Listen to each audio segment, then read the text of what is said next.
Saludos a todos, ahora me encuentro con mi amigo el doctor Marcos Jiménez Azán, con quien vamos a conversar. ¿Qué tal, doctor? ¿Cómo le va? Gusto en saludarlo. ¿Qué tal? Un gusto, gracias Jorge por estar acá en este espacio para poder compartir información respecto a la salud.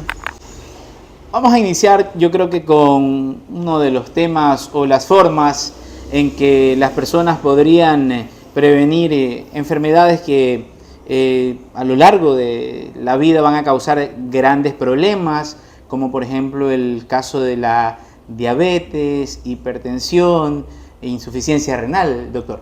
Claro, básicamente nosotros tenemos que tener en cuenta de que la salud se mantiene gracias a tres aspectos importantes, ¿no? Las cuestiones ambientales, los cuidados que uno pueda tener y las otros que tienen que ver con el estar expuesto, que también se relaciona con el medio ambiente, ¿no?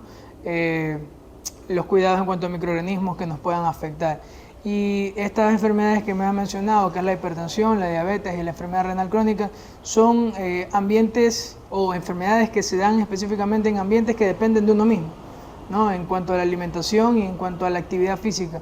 Hoy en día pues cada vez la actividad física es menos, el estar atrapado en las cuestiones del trabajo, en las redes sociales, pues están afectando a todos los niveles de las edades y en diferentes estratos sociales. Entonces estas enfermedades como la diabetes, la hipertensión y la enfermedad renal crónica cada vez aumentan. ¿Cómo podrían hacer las personas para ir de pronto tomando una vida o llevando una forma saludable con relación tanto a la alimentación, con los cuidados que se deben tener, pues obviamente para llevar una buena forma a su salud? Yo creo que hay muchas cosas dentro de lo clásico en lo que nosotros pudimos haber crecido. Yo creo que todavía tuve esa oportunidad de poder estar integrado en la actividad física, ¿no? En donde podríamos salir a correr, entonces jugábamos fútbol fuera de la casa. Son actividades físicas, ¿no? Más que todo en los jóvenes. Y en los adultos, pues la caminata. La caminata que ayuda mucho para poder mantener el ritmo cardiovascular. Además de eso, pues el sabernos alimentar. Hoy en día, pues a medida que aumentan los conocimientos en la ciencia, se conocen ciertos detalles que son importantes para el cuidado de la alimentación. Sin embargo, ese conocimiento que actualmente estamos teniendo a veces se choca un poco con las formas también tradicionales, ¿no? En las que nosotros siempre nos hemos ido alimentando. Por ejemplo, harinas, azúcar, arroz. Exactamente, esas son siempre formas recurrentes de lo que nos alimentamos. Si está gordito, está bien alimentado. El hecho de que, por ejemplo, da luz la embarazada y solo le da caldo de gallina y entonces no le da otros alimentos o solo le tiene que dar colada porque tiene que dar de lactar. Y entonces esas cositas así o no las nutre bien o las expone a que puedan tener diabetes. Entonces, porque no hay una alimentación. Pero eso es algo tradicional que siempre se suele dar y siempre se da lo mismo, ¿no? Pero la ciencia nos habla de algo distinto, ¿no? Como también el hecho de que hoy en día también mucha de la parte nutricional nos habla que a veces no es necesario tomar sopa, por ejemplo. Y nosotros que hemos crecido culturalmente, que el almuerzo tiene que estar la sopa, el segundo y el vaso de jugo, chuta, que nos quiten una de esas cosas, no, que algo está pasando aquí. Es lo tradicional. Es lo tradicional, exactamente. ¿Cómo podría ser una alimentación equilibrada? Ya obviando lo que usted nos acaba de decir. Listo, una alimentación equilibrada tiene que tener tres detalles importantes, ¿no? Que se basan específicamente en la composición celular. Las células tienen proteínas, tienen lípidos que forman su membrana plasmática y tienen carbohidratos que ayudan a que se dé el funcionamiento de la célula. Entonces, básicamente, nuestra alimentación debe tener esos tres pilares: proteínas, carbohidratos y lípidos. Las proteínas, ¿a dónde salen? Carne, específicamente se suele recomendar más las carnes como el pollo, la de cerdo, rojas muy poco. Y ahí tenemos también el pescado como fuente proteínica, en donde tenemos una proteína que se asimila mucho más rápido que la proteína que puede darnos ciertos alimentos vegetales como la soya, que también tenemos proteínas, ¿no? Pero que también son necesarias.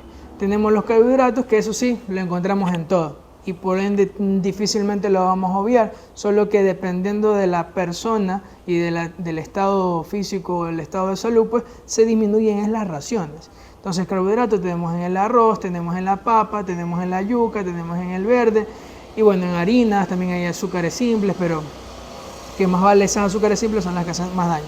Y tenemos los lípidos, ¿no? Que son prácticamente conformación de ácidos grasos que están en algunas frutas como el aguacate. Tenemos también ciertas grasas en la mantequilla, que no es lo mismo que la margarina, muchas veces se confunde eso, que también son necesarias porque necesitamos ciertos ácidos grasos como el omega 3, el omega 6, que también hay ciertos pescados, ¿no? Entonces, esas tres cosas son necesarias para la alimentación. Y el plato nutricional siempre es de forma muy esquemática. La mayor parte debe ser proteínas, otros porcentajes, si hablamos de un 100% de un plato, un 50% proteína, 25% de los carbohidratos y el otro 25% que salen de ácidos grasos y minerales deben estar incluidos en el plato nutricional. Algo que no pasa. Normalmente nosotros, yo siempre pongo el ejemplo y es el que le doy mucho a mis pacientes. Normalmente, ¿qué hacemos nosotros? Cogemos, vamos a pedir comida y pedimos un arroz con menestra y pollo, ¿no? Entonces el arroz ya es carbohidrato, la menestra es carbohidrato y el pollo, dependiendo de dónde me voy a comer, me dan un pedacito o un pedazote. Y la ensaladita ahí chiquitita, ahí que es la que nadie se quiere comer. Entonces tenemos doble porción de carbohidrato, tenemos una porción, depende del lugar, de moderada de proteína y nada de vitaminas y un poquito de las minerales que necesitamos. Entonces, esa desproporción... Y la acompañamos con...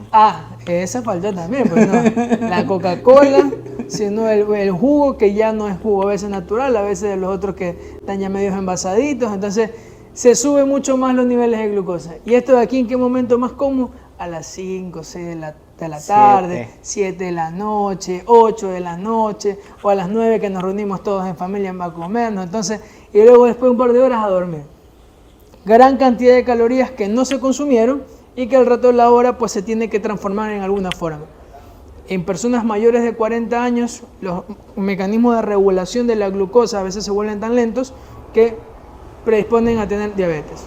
Y en aquellos que es un poco más rápido, lo que hace es esa glucosa transformarla en triglicéridos. Por eso que a cada rato hígado graso, triglicéridos y colesterol. Encontramos que la gente a cada rato dice, chuta, que a veces me mareo, a veces me coge unos dolores de cabeza así de la nada, a veces como que voy caminando y me quedo ahí. Y ahí está, una mala forma de alimentación. Y una vez que de pronto las personas ya llegan a este tipo de enfermedades, ¿cuáles serán las recomendaciones a seguir? El control. Unas personas que ya tienen diagnóstico de hipertensión, diabetes o enfermedad crónica, enfermedad renal crónica, tiene que tener un control. Muchas veces las personas, los pacientes, no tienen un control, ¿no? Ya medio empezaron a tomar la pastilla porque se sintieron mal, dejaron de sentirse mal, entonces ya no tomaron la pastilla. He tenido muy frecuentemente casos en donde estoy haciendo mi historia clínica con los pacientes, les pregunto, ¿usted es hipertenso? Hace tiempo me dijeron que estaba con la presión elevada. Dice, pues ahorita ya no me tomo ninguna pastilla porque no me siento mal. Entonces le tomamos los signos vitales, vemos esa presión, 160/90. Le digo, ¿cuándo es que no es hipertenso? Es que ahorita se me ha subido, dice. Y probablemente no es ahorita, es todo el tiempo. ¿Y tiene que estar 120, 80, 90?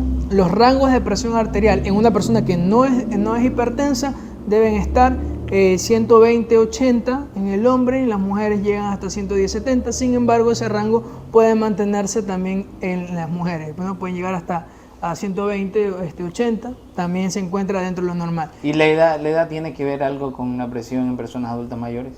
En muchos casos, pues la presión puede elevarse un poco en los adultos mayores, puede llegar hasta máximo 140-90. Si ya llega constantemente 140 por encima de esto ahí, pues estamos ya considerando que esta persona adulta mayor pues tiene una presión, puede tener ya hipertensión. Personas que no son adultas mayores, porque no es lo mismo una persona entre 40 y 60 años que una persona que ya tiene 60 años, en donde sus mecanismos de regulación son a veces un poco más lentos. Entonces eso puede generar un cambio en la presión arterial. Pero en aquellas personas que tienen ese rango de 40, 60, son menores y tienen 140, 90, hay que estar comenzando a prender las alarmas. Y mucho más, si es obeso, pues hay que prender las alarmas. Si a cada rato pues está teniendo problemas de dolores de cabeza y la presión arterial es de 140, 90, seguimos prendiendo las alarmas. Si tenemos historial de papá, mamá, hipertenso o diabéticos, hay que prender las alarmas y hay que mejorar esas condiciones, que básicamente son los hábitos, sencillamente los hábitos. Y se escucha tal vez sencillo, que a veces es lo más difícil de de trabajar en todos nosotros. Cambiar la forma de alimentarse. Y ahora con las personas que tienen diabetes. Las personas que tienen diabetes, en cambio, pues una persona que no tiene diabetes, pues no tiene que tener glucosa en ayunas, es decir, cuando se levanta por encima de 100. Eso según la escuela americana, porque la escuela europea en cambio habla hasta 110. ¿Por qué pasa esta diferencia? Porque en Europa, por lo general, los rangos de obesidad no son tan frecuentes como en Estados Unidos. En Estados Unidos, pues la obesidad infantil es aumentada, la obesidad en adultos también es grande, por las muchas comidas procesadas, por el nivel de estrés que vive allá. Entonces, allá prefieren, por cuestiones también médicas y por ciencia, que los niveles de glucosa en ellos sea hasta 100. Entonces, yo hablo de ese rango de 100 a 110. Nuestra realidad, en la forma que hemos crecido, yo prefiero utilizar el rango de la escuela americana, que es entre 70 a 100, y ahí decir que estamos normal. Si estamos por encima de esto, pues ya hay que ir poniendo las alarmas. Si tenemos una glucosa después de comer por encima de 140, pues entonces hay que prender las alarmas. ¿Qué se tendría que hacer allí? Poder valorar si tenemos factores de riesgo, cuáles son: obesidad, tenemos familiares con diabetes, si hay síntomas clásicos en la diabetes como muchas ganas de comer, muchas ganas de ir al baño, a veces algunos tienen pérdida de peso dependiendo del tipo de diabetes, y otros también tienen mucha sed. A eso se le consideran las 4P de la diabetes: polidixia, polifagia, poliuria y pérdida de peso. Entonces, lo que hemos mencionado pues básicamente se refieren a estos síntomas. Tenemos 2 de estos síntomas, más tenemos una glucosa que me he tomado, porque a veces suelen haber ciertas campañas que le toman una glucosa, boom, después de comer yo tengo como 200 de glucosa, entonces ahí tengo que hacerme otro examen, que es un examen de glucosa en sangre directamente, que no es la misma capilar, que es donde me pinchan el dedito, para poder ver si los valores en ayunas están elevados. Entonces digo, aquí estamos teniendo un problema de diabetes. ¿Y las personas por lo general deberían hacerse un chequeo cada 3 meses, cada 2 meses? ¿Cómo se podría recomendar esto? Es importantísimo, y eso es lo que al menos venimos haciendo desde nuestro espacio de comunidad sana que tenemos en Globo Informativo, es el hecho de la prevención, ¿no? Eso es lo que siempre trato de indicar, la prevención, y hasta hoy en día se hacen muchos esfuerzos para tratar de hacer prevención, porque es más económico en realidad, poder prevenir. Y tenemos los dichos clásicos: prevenir antes que lamentar, y yo prefiero decir prevenir para tener un buen vivir. Uno está libre de enfermedades y uno se siente bien. Al menos las personas, usted y yo, que todavía no tenemos una enfermedad, al menos mínimo una vez al año. Chequeo general. Llevamos el carro a hacerle mantenimiento cada 5.000 kilómetros, cada 10.000 kilómetros, y nosotros, que no somos una cosa, que somos una persona y que trabajamos mucho más tiempo en diferentes funciones, no nos hacemos un chequeo de rutina una vez al año, que es muy poco. Yo recomiendo que sea una vez cada 6 meses, de chequeo rutinario, que no tiene nada que ver con el que si me dio dolor de cabeza, estoy con mucho malestar, que si ando con mucho dolor de cabeza. Eso es aparte. Y ahí se haría un hemograma completo, ¿qué? Se hace todo un estudio general bioquímico sanguíneo, hemograma general, orina, heces, porque igual también tenemos que asimismo desparasitarnos una vez al año, o al mínimo, o al menos una vez cada 6 meses, que sería lo óptimo. Nosotros hacemos ese control y probablemente vamos a estar chequeando. Hay muchas veces casos en donde hay personas que han padecido problemas de anemia o problemas de enfermedades hematológicas, es decir, en la sangre, que se han podido prevenir haciendo eso. ¿Y con el tema de las personas que tienen insuficiencia renal? Muy interesante, porque hay varios factores, entre esos pues los que ya hemos mencionado: hipertensión y la diabetes, que son de forma crónica, es decir, larga data de la enfermedad que no la he controlado bien, pues me puede llevar a un deterioro de la función de mis riñones, es decir, que filtre, porque los riñones tienen una forma de filtrado por el cual forma orina. Entonces se va deteriorando esa función y por ende comienza a ser insuficiente, como dice la palabra, como una forma crónica de estas enfermedades. ¿Cómo las puedo prevenir? Preveniendo estas enfermedades. ¿Cómo puedo mantenerme, si ya tengo diabetes o hipertensión, manteniéndome controlado, y así evito y hago que se aleje mucho más la posibilidad de enfermedad renal crónica? Sin embargo, en nuestra provincia llama la atención un detalle. Hay mucha enfermedad renal asociada a pesticidas. Entonces, a las personas que son agricultoras o que tienen de forma frecuente exposición con químicos, es necesario que también con mucha más razón tenga su control a sí mismo anual o cada 6 meses, porque muchas veces estas personas no son diabéticas hipertensas. Entonces nosotros comenzamos a investigar, bueno, hábitos, ocupación, porque todo eso forma parte de la historia clínica para poder determinar causas, porque la idea no es decir, tiene diabetes, o cierta enfermedad, la idea es entender por qué llegó a la causa, porque eso también nos va a determinar si las personas que vienen detrás de él, o sea, la descendencia, podrían tener la misma enfermedad. Esto puede ser por el mal manejo de los fertilizantes o los fungicidas. No se ponían mascarilla para utilizarlos, no se ponían guantes. La piel es un medio absorbente también, entonces cuando el contacto con los pesticidas, además de que puede lesionar la piel, pues puede hacer que también vaya absorbiendo poco a poco y a lo largo del tiempo ciertas dosis del fertilizante que tiene pues características nefrotóxicas, es decir, es tóxica para el riñón. Entonces al estar por mucho tiempo expuesto, pues entonces terminan desarrollando enfermedad renal crónica. Muy interesante esta entrevista y pues de los temas que hemos hablado ninguna es irreversible, pero sí se las puede sobrellevar. Claro, hemos tenido casos de pacientes que logran con el cuidado de su actividad física, o sea básicamente hábitos y alimentación, han disminuido la dosis de medicación o inclusive hay otros que han dejado pues de tomar medicación. Básicamente porque se han cuidado estrictamente en la cuestión de la alimentación y la actividad física, porque la actividad física regula todo. La alimentación en gran medida pues ayuda también.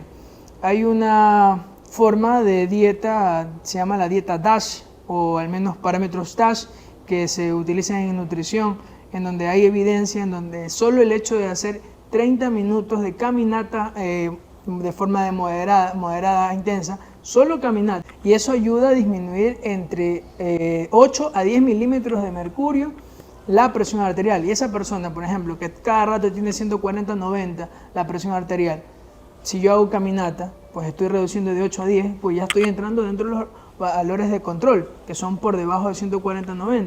Entonces mantengo ese rango, pues y voy a estar bien. Esas son una de las recomendaciones que se hace.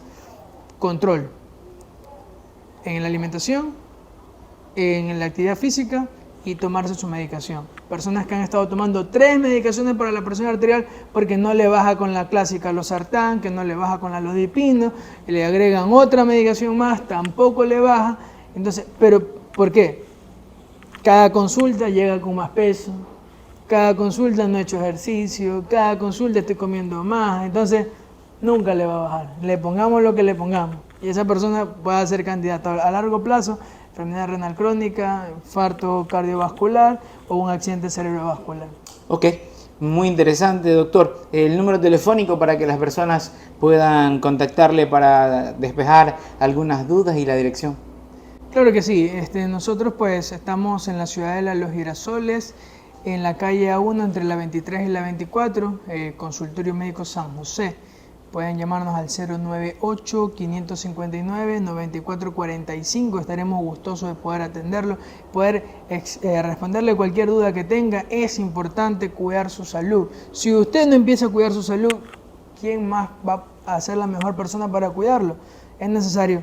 Hoy en día pues hay un lema muy interesante por el Día Mundial de la Hipertensión que se celebró el 17 de mayo, es controle su presión arterial, mídala con precisión y viva más tiempo. Nosotros queremos que usted pueda vivir más tiempo, poder compartir con sus seres queridos más tiempo y para eso es necesario que nos cuidemos nuestra salud. Muchísimas gracias, doctor, por habernos recibido y pues mis mejores deseos para usted, su digna familia y muchos éxitos. Muchas gracias a usted por la entrevista.